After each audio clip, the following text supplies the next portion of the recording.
Hello student, कैसे हो आप लोग सभी? बढ़िया एकदम। तो आज हम लेके आए हैं इलेक्ट्रिक फील्ड एंड चार्जेस का लेक्चर नंबर था। इसके प्रीवियस लेक्चर में अपन ने बताया था, कूलॉम लॉ के बारे में पढ़ा था, उसका बेसिक कंसेप्ट। आज हम उसके न्यूमेरिकल करने वाले हैं, लेकिन उससे पहले बताएंगे उसमें से हमें कुछ चीज़ें छूट गई थी। जैसे हमें आज आज हम तुम लोगों को बताएंगे कि कूलॉम लॉ की कुछ लिमिटेशन होते हैं, कुछ सीमाएं होती हैं। कूलॉम लॉ जो इलेक्ट्रिक फोर्स को शो करता है, इलेक्ट्रिक फोर्स कब वैलिड होता है, कब वैलिड नहीं होता है।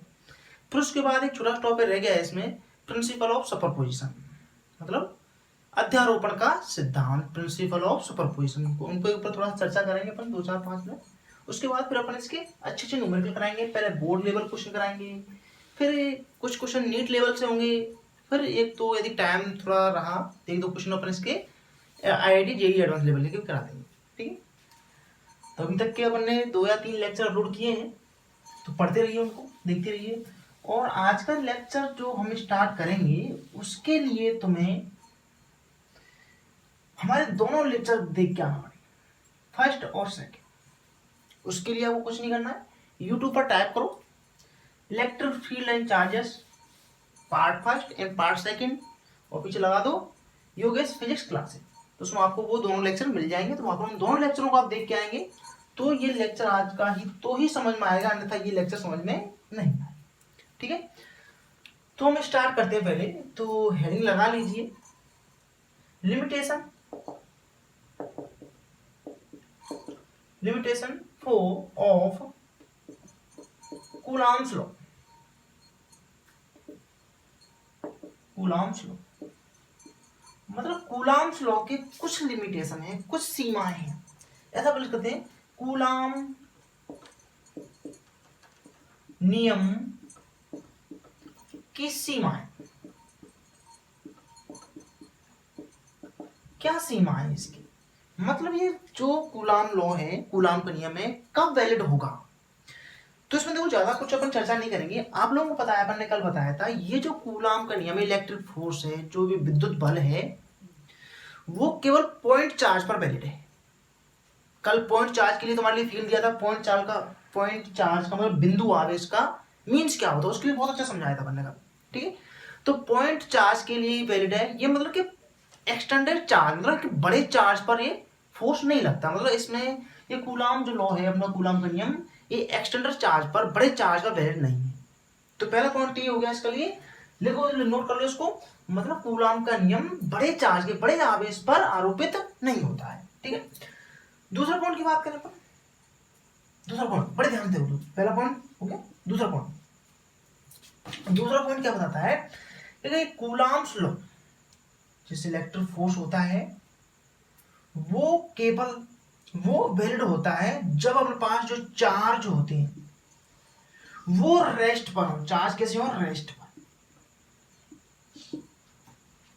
मतलब कूलॉम का नियम बिंदु आवेश पर तो आरोपित होता है, लेकिन वो बिंदु आवेश स्थिर अवस्था में उन पर ही वैलिड है। यदि दोनों चार्ज, टू चार्ज मोशन में है, मूव कर रहे हैं, तो यहां पर इलेक्ट्रिक फोर्स वैलिड नहीं होगा, कूलॉम बल नहीं लगेगा। ये दोनों चार्ज मोशन में है तो इलेक्ट्रिक फोर्स नहीं लगेगा। इलेक्ट्रिक फोर्स कब लगेगा? जब दोनों ही चार्ज कैसे हों? रेस्ट पर। दोनों चार्ज कैसे हों? पास रेस्ट पर हों, स्थिर हों, रुके हुए हों, ठहरे आवेशों पर। 2 point charge and pass, 2 point charge रखे हुए यहाँ पर, तो इनके बिटवीन क्या हो जाएगा? कूलॉम फ्लो वैलिड हो जाएगा। लेकिन अपन बोले कि ये 2 मीटर पर सेकंड से चल रहा है इधर, और ये 4 मीटर या 2 मीटर, कुछ ही सेम हो सकता है कि चल रहा है, तो इनके बिटवीन इलेक्ट्रिक फोर्स कूलॉम जो लॉ है वो वैलिड नहीं होगा। ठीक है, इसका मतलब दोनों चार्ज कब वैलिड है? जब हम पास है रेस्ट पर।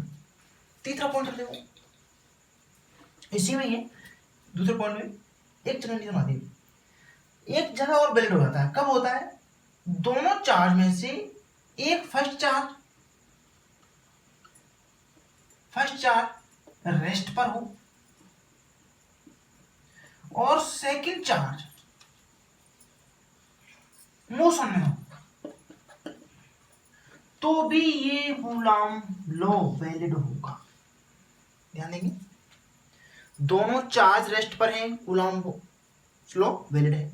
दोनों चार्ज मोशन में है, कूलॉम लॉ वैलिड नहीं है। एक रेस्ट पर है, एक मोशन में है, तो भी हम पास वहां पर क्या लगा सकते हैं, कूलॉम लॉ को अपन लगा सकते हैं, अप्लाई कर सकते हैं।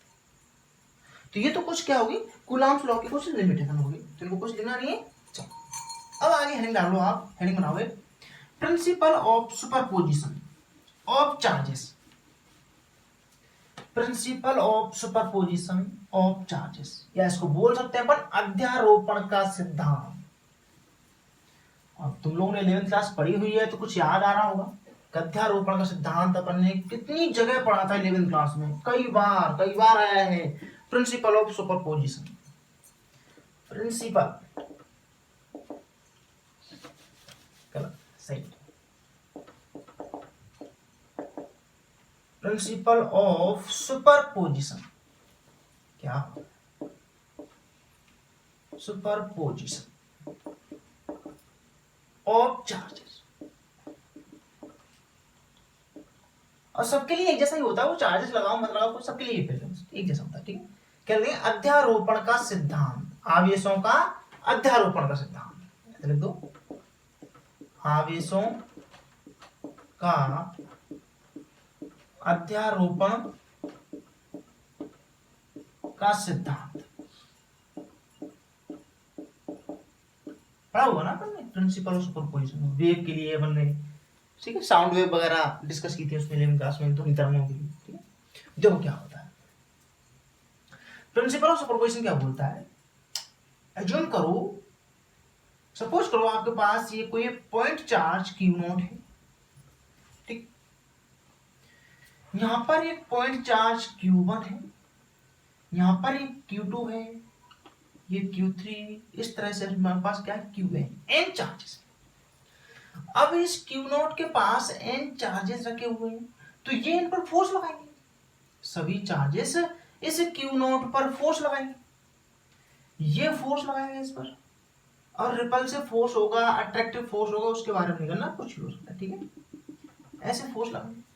मान चलो इसने कुछ फोर्स लगाया F0 पर, 0 1 फोर्स, इसने फोर्स इस पर लगाया F0 पर 2 भाई, नोट पर 1 के द्वारा फोर्स, भाई force on Q0 due to Q1, force on Q0 due to Q2, force on Q0 due to Q3, यहाँ क्या जाएगा F0 3, और फोर्स ऑन करते जाएंगे इस तरह से, force on Q0 due to Qn, यहाँ पे क्या जाएगा F0n, इतने फोर्स लगेंगे, ठीक है। तो इस चार्ज पर जो नेट फोर्स होगा, इस Q0 चार्ज पर जो नेट फोर्स है, वो इन सभी फोर्स का वेक्टर सम होता है, उन सभी फोर्स का vector sum, F01 net force F01 plus F02 plus F03 plus dash dash dash F0, यही क्या होता है प्रिंसिपल ऑफ सुपरपोजिशन। किसी एक चार्ज पर दो या दो से अधिक चार्जों से कुछ फोर्स अप्लाई हो रहे हैं, तो उस चार्ज पर नेट फोर्स उन सभी चार्जेस के फोर्स के वेक्टर सम के बराबर होता है, इक्वल होता है, उनका वेक्टर सम कर दो और जो नेट फोर्स उस पर निकल जाए। एक बात ध्यान रखेंगे, जैसे ऐसा नहीं है अपने पास, जैसे यहाँ पर अपने पास ये Q1 चार्ज है, यहाँ पर ये Q2 है और यहाँ पर ये Q3, भाई Q1 पर Q2 फोर्स लगाएगा, Q3 भी लगाएगा, लेकिन Q1 पर जो Q2 फोर्स लगा रहा था, जो भी फोर्स था वो चेंज नहीं होगा, Q3 के आने से ये फोर्स चेंज नहीं होगा। हाँ ऐसा हो जाएगा, दोनों चार्ज फोर्स लगाएंगे तो इसका नेट फोर्स चेंज हो रहा है, भाई पहले Q2 केवल Q2 फोर्स लगा रहा था इस पर, अब Q3 भी आ गया, तो नो नेट फोर्स चेंज हो रहा है, ना कि इसके फोर्स में कोई इससे चेंज हो रहा है, इसका फोर्स इस Q3 से कोई चेंज नहीं हुआ। तो क्या होता है पास प्रिंसिपल ऑफ सुपरपोजिशन। तो इतना सा कल उस प्रीवियस लेक्चर में छूट गया था बच्चे, तो चाहो तो इसको थोड़ा सा नोट करो,